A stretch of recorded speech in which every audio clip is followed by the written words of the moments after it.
Hey buddy, this is a 3IS video on a new gun. You guys know from my other video, I got a Bren 2 MS pistol, 11 inch, 5.56. Really like that gun. Gonna take it out in the next few days to go shoot it actually. Get some more impressions on how it runs. Be shooting it from more unorthodox dynamic positions. We'll see how that runs. I want to see if I can make it fail, maybe. I doubt it.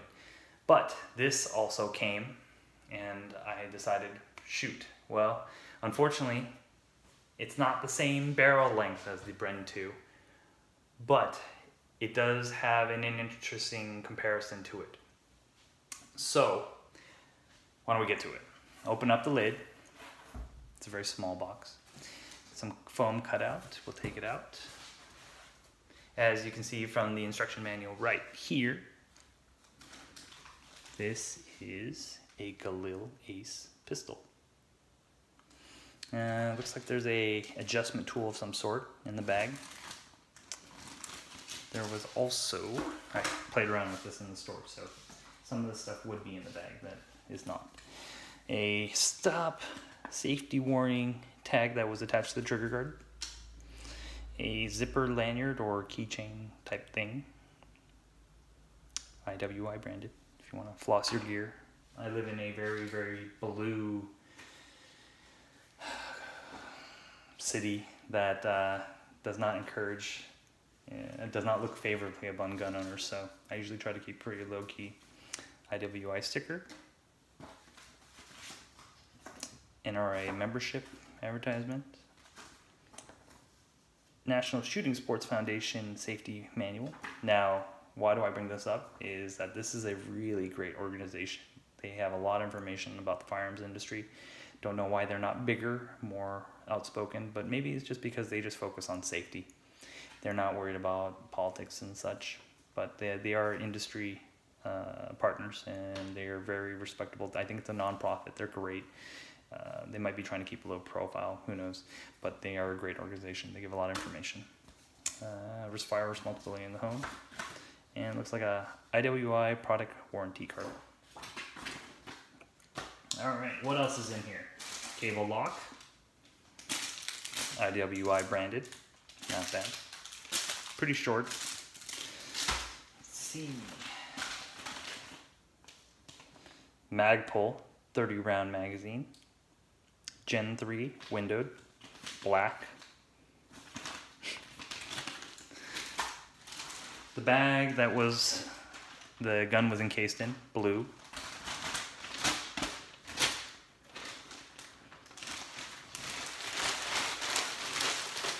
And here we are, the guts of it. The Galil Ace pistol, 5.56, 8.3 inch barrel. Hefty. This is a serious tool, and if it had a stock or a brace on it, I'm pretty sure you could bludgeon someone with this thing. This is, you know, I have a Yugo M92 SBR, and that thing is a mini AK, so it's like a mini, it is a hefty weapon, but this just feels, right off the bat, more balanced and more solid feeling, like, in terms of fit and finish. It feels like someone who really knew firearms put this together. It wasn't just all science and equations and measuring tolerances constantly. This gives me the same impression I feel when I pick up like a nice 1911. I used to carry 1911s when I was a young buck who didn't know any better. I believed in that whole American single stack life, but this gives me the same kind of impression. I just feel solid feeling, and I just feel like, you know, we'll get into it here. Let me move this out. All right.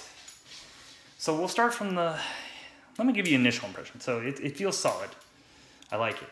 I notice right off the bat, polymer interface. I think we're really used to nowadays touching polymer. We're really comfortable touching polymer. Some of us older guys that used to run guns in wood and steel, it's a little different feeling. I mean, we're used to it now, but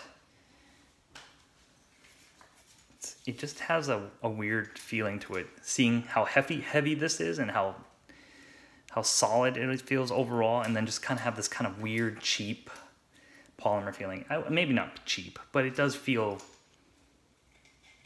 I don't know, just very hollow, you know, it just doesn't feel solid. On the bottom half at least. It just, you don't, your brain's trying to figure out why does it feel like this, but feel like this. The heft, the solidness of it. You'd think that based on this feel that you're holding a Nerf gun kind of thing. Okay, so what do we have here? In the front, A2 flash hider-ish, A2-ish flash hider. As you can see, ridge is slightly different. For maybe a IWI Israeli blank fire adapter, maybe something different, not sure. Locking nut instead of crush washer, so I'm guessing this backs up and then you torque it down to that face. It's also a little different. This looks like it's pinned, so the front side's probably pinned here. And ears, solid steel, around a post that looks like has a fist-size amount of thread locker on it. It's not going to go anywhere. Up indicators for elevation. Okay, not bad. This is an 8.3 inch barrel. Yeah, it's about right. Yeah, I can reach almost 9 inches. So if the barrel starts, barrel face right there. Yeah, that's about, yeah, that would be 8.3, about there. Okay, and looks like these plastic handguards. There's some provision for a cutout of sorts to reach a remote switch. I don't know what device IWI uses.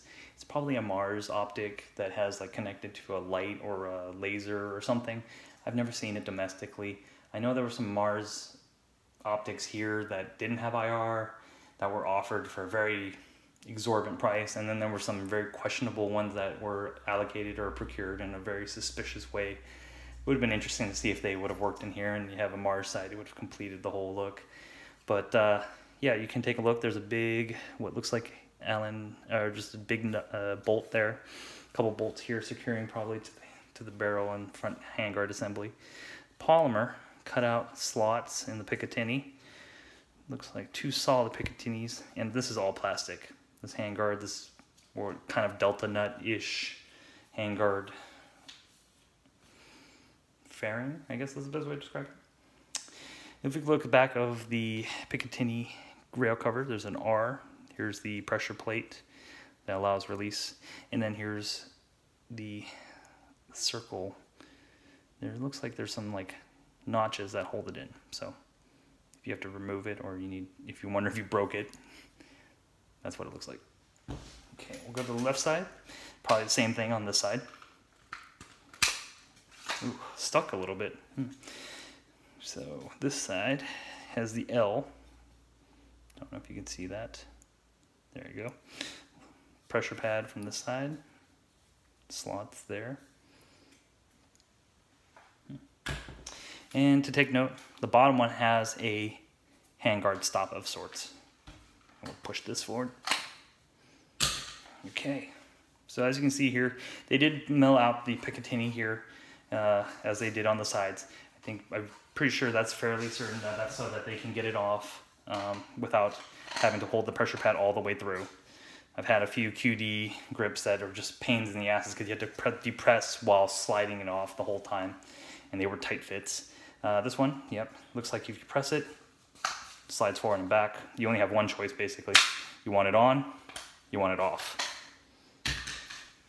I know some of the Tavors have the ability to kind of lock in these forward positions so you can have a further forward grip. Not this one.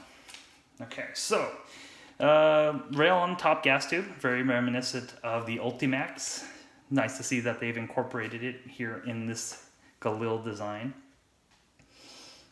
There are Allen screws, Allen head screws going through the top of the receiver through the rail. Feels like aluminum. It feels like aluminum. Yeah, feels like aluminum. Maybe steel, possible. Let's see. So with polymer, it's kind of cool. Not a bad flaring for magazines. Magazine release is where index finger would nearby index. The bolt release and stop, which is pretty cool. I don't know why more companies don't incorporate this outside of the trigger guard in a very intuitive way. But, you know, IWI did it, so I'm really happy. I know that the 7.62x39 and the 7.62x51 don't feature this. And for me, I thought this was one of the coolest things about this gun. I don't know why they didn't incorporate it on the 51 because the magazines support it, but the 5.56 does. Cool, right? Maybe a lightning cut, what appears, whereas this is the opposite.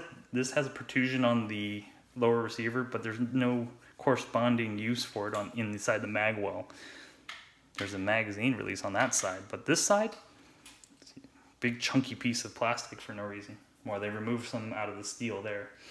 Looks like maybe it cut for forward assist type work, even though this is connected. I don't know why.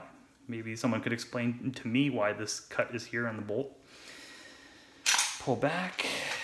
I don't know if you guys can see in there. Probably not. Sorry about that. Oh God, that action. That really feels like it's on rollers. That's so nice. That is really, really nice. That is way better than any AK I've ever felt. It's better, is it? Yeah, and it's miles ahead of an AR-15. Gotta say, it's really nice. That action just feels really good. Got the safety here. Safety, fire. You can do it AK style. Stiff. Maybe probably work in with some use. One thing I took note of is that this whole lower receiver is one piece plastic. Trigger guard, grip, and so the ability to change your grip out is not happening. You're stuck with this thing unless you're willing to do some kind of plastic delete that like K&S offers. Grip seems okay. I have pretty fat hands with short fingers, so I can still get on there, but I could see some guys, they would not like that. And also one thing to take note, my M92 PV is really similar like this. You put your hand up here and you're jammed up into this area. There's not a whole lot of places to grab on this. You either get it or you don't, kind of thing. And you know, when you're switching off on the safety and everything like that, sometimes you want a little more purchase to make sure that you could do things, manual arms type things. So that's a small complaint of mine, I think. Okay, so we have an AK style dust cover release, AK style top cover dust cover. And then we come to this other side, got a QD sling slot there, and let's see. It is captive. It won't keep spinning around unless you press that button. Anyways, there you go. Yeah, it's stuck that way, so that's good. I hate when these things just keep spinning and spinning and spinning. On this side, we have the dust cover, which I think is a really cool thing.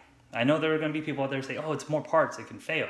Well, guess what? If this fails, the gun still works. This is just a simple spring that and a plate. You could rip this off and it would still be functional. Looks like they did another lightning cut on the steel receiver on this side. The lower receiver on this side has the IWI logo.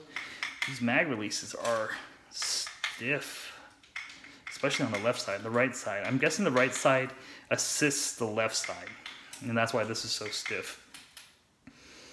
Safety, as you can see right here. If you were an AR, you would be going from here down, so kind of a similar motion. And then if you were going from fire to safe, you'd be sweeping in a half moon 90-degree backwards. So start out a little bit farther forward. I guess that's what they were thinking. This is really reminiscent of the original Galil, I'm imagining. So yeah, I guess it's to keep the purists happy. There you go, not bad. And I'm gonna let you see the action on this. Here, let me do it with my right hand. Ooh. It's very nice. It's very smooth. That action is just really slicked up. So what can I say, guys? This gun, geez. Let's try out the trigger real quick.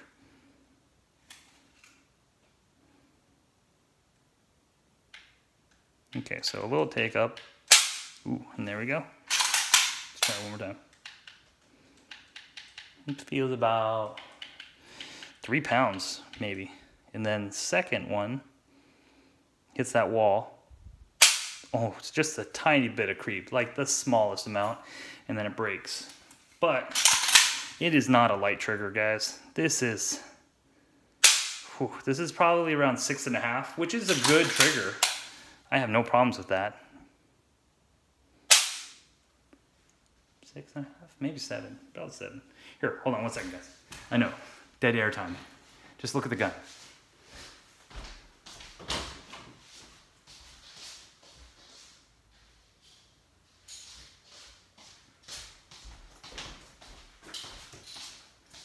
Grabbed my handy dandy trigger gauge. Let's do it here. Sorry guys, it's gonna be off camera. Just trying to do my best to keep it accurate.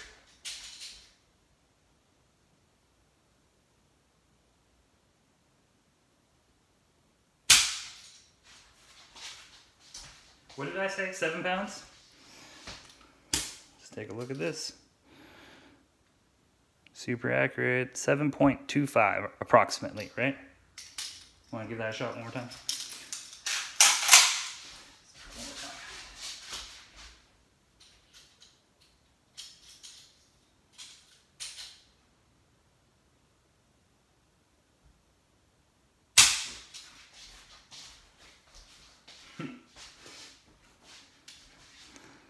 This one says 6 3/4, almost a 7.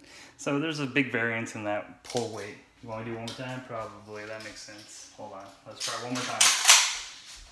And of course this trigger might break in. It might get even lighter and smoother over time. Let's see, let's try one more time. And I am bracing the gun against a solid frame to make sure that it is getting the accurate amount of force.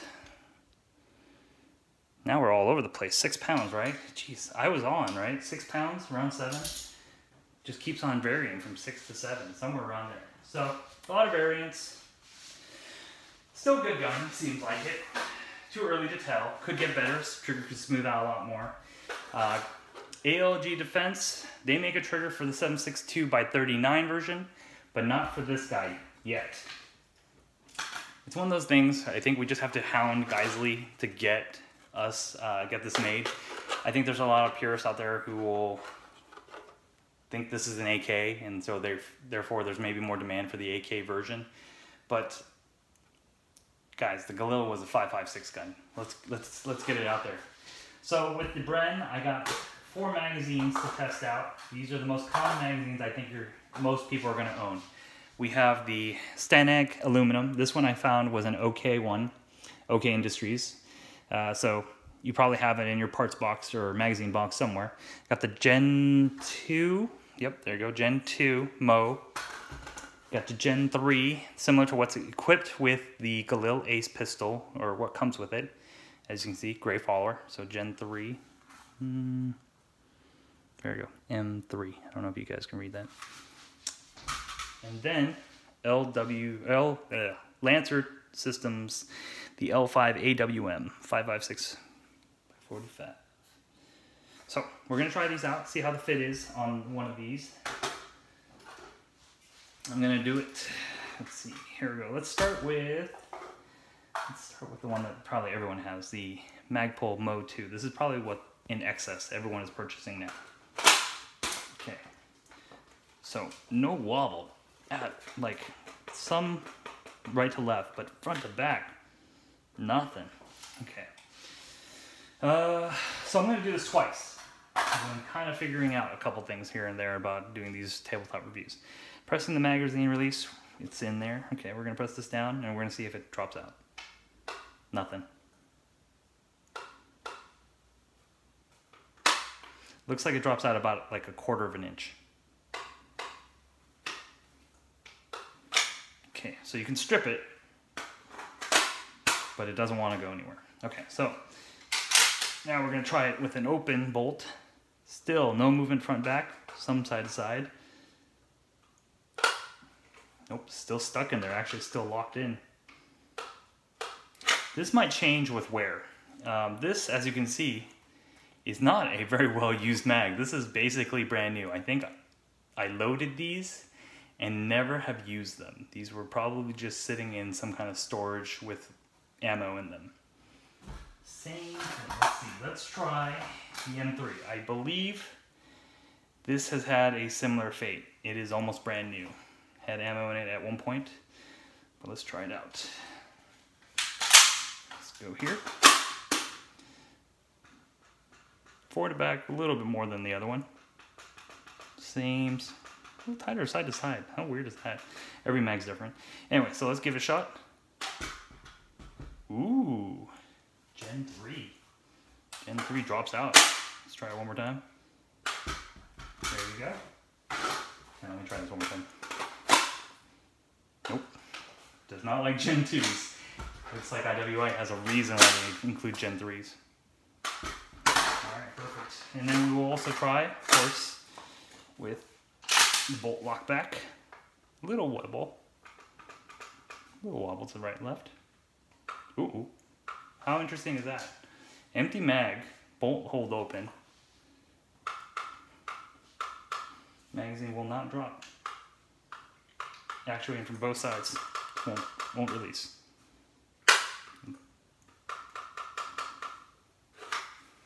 Have to strip it or flip it out or something. That old mag pulls technique. Alright, so next one up. L5 Lancer Tactical Mag. Okay. That was kind of snug. Okay, there you go. Left to right, wibble wobble. Front to back, wibble wobble. Let's see what happens. Vertical hold. Eventually came out, but that's with no movement, so just very still. Oh, there we go. It's finally coming out. Okay, now lock back, wibble wobble, wibble wobble. Okay, let's try it one more time.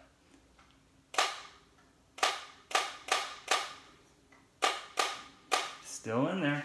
That's not great. Gotta strip it out. Alright, so this Lancer has had a lot more use than the Magpuls. I've actually used this a few times at least, but still seems to be swelling in this brand new, or stuck in this brand new Galil Ace. This might just need some use. I mean, I've seen this issue of mags sticking in brand new, aluminum AR receivers, and if I can fix it on an aluminum AR receiver, I can fix it on a polymer receiver. I don't think it's a big deal, and I think that parts will eventually wear when you start using them. So it is a little concerning that it didn't start from the beginning, but that's why you always test your gear, All right, so we got the OK aluminum mag. Let's see how this goes. Went in really smooth. Jiggle, jiggle, jiggle, jiggle, both sides. Okay, we're gonna press the magazine really, see what happens. Drops out, no problem. Okay. Let's try the left side. Yep, left side works too, the harder release. Okay. Bolt holds open, no problems. And let's see if this one succeeds. Ooh. So you guys who love polymer, and I do too, as you can see, I have tons of these mags. But I also have a ton of aluminum mags because these always work in any gun. FN Scars, IWI Galils evidently. Tavors, these always work. So, I love these things. I love working with these. I love practicing with them. And, they're fantastic magazines. But if you want to guarantee feeding in a new gun, a brand new gun like this one, the aluminums, these beat up OK Industries or the BCMs or whoever makes them, D&H, these always work. All right, let's see.